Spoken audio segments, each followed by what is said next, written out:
அன்ஃபார்ச்சுனேட்டாக நம்மளை ஒருவேளை ஒரு பாம்பு தீண்டிடுச்சுன்னு வச்சுக்கோங்களேன், உடனே என்ன பண்ணுவோம், எவ்வளோ ஃபாஸ்ட்டாக டாக்டர் கிட்ட போக முடியுமோ அவ்வளோ ஃபாஸ்ட்டாக டாக்டர் கிட்ட போய் என்ன ட்ரீட்மெண்ட் எடுக்கணுமோ கடகடன்னு அதுக்கு உண்டான வேலைகளை செஞ்சு எவ்வளோ சீக்கிரம் அதுக்கு ட்ரீட்மெண்ட் எடுக்க முடியுமோ அவ்வளோ சீக்கிரம் நம்ம அந்த ட்ரீட்மெண்ட் எடுத்து நம்ம அந்த விஷயத்துலேருந்து நம்மளை காப்பாற்றிப்போம் இல்லையா? அதை விட்டுட்டு அந்த பாம்பு கண்டுபிடிச்சி அந்த பாம்பு கிட்ட போய் அது கழுத்தை பிடிச்சி, நான் எவ்வளோ நல்லவன் தெரியுமா, நான் எவ்வளோ நல்லவன் தெரியுமா, நீ ஏன் என்ன போய் கொத்துன, எனக்கு ஒரு நியாயம் சொல்லிட்டு போ, எப்படி உனக்கு இது மனசு வந்தது அப்படின்னு பாம்பு கிட்ட போய் நியாயம் கேட்பீங்களா? கொத்துறது பாம்போட இயல்பு, அதுகிட்ட போய் நியாயம் கேட்பீங்களா, க்ளோஷர் கேட்பீங்களா? இல்ல இல்ல. அதே மாதிரி தாங்க நம்ம வாழ்க்கையில சில பேர் துரோகம் பண்ணிருக்கலாம், முதுகுல குத்திருக்கலாம், நம்மளை பத்தி தவறான விஷயங்களை வதந்திகளை பரப்பி விட்டுருக்கலாம்.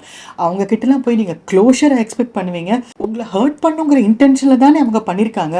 அவங்க கிட்ட போய் நீங்க என்ன நியாயம் எதிர்பார்க்குறீங்க?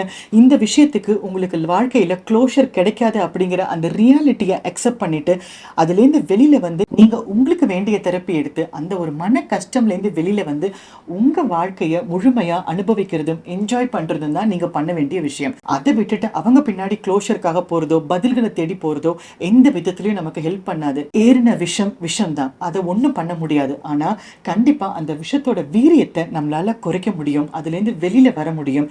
அதுக்கு உண்டான பிராக்டிஸ் என்ன, உங்க வாழ்க்கை எப்படி இருக்கணும் அப்படிங்கிற அந்த தேர்வு உங்களோடது தான் அப்படின்னு ஞாபகம் வச்சுக்கோங்க. யார் பின்னாடியும் போய் கேள்விகளுக்கு பதிலோ இல்லை க்ளோஷரோ தேடிட்டு இருக்காதீங்க. வேணும்னே உங்களை ஹர்ட் பண்ணவங்க இன்னும் அதை பண்ணிட்டே தான் இருப்பாங்க. பண்ணிட்டு போகட்டும், அது அவங்க இயல்பு. நம்ம இயல்பை நம்ம மாற்றிக்க வேண்டாமே. யோசிச்சு பாருங்க, ப்ராக்டிஸ் பண்ணுங்க. All the best.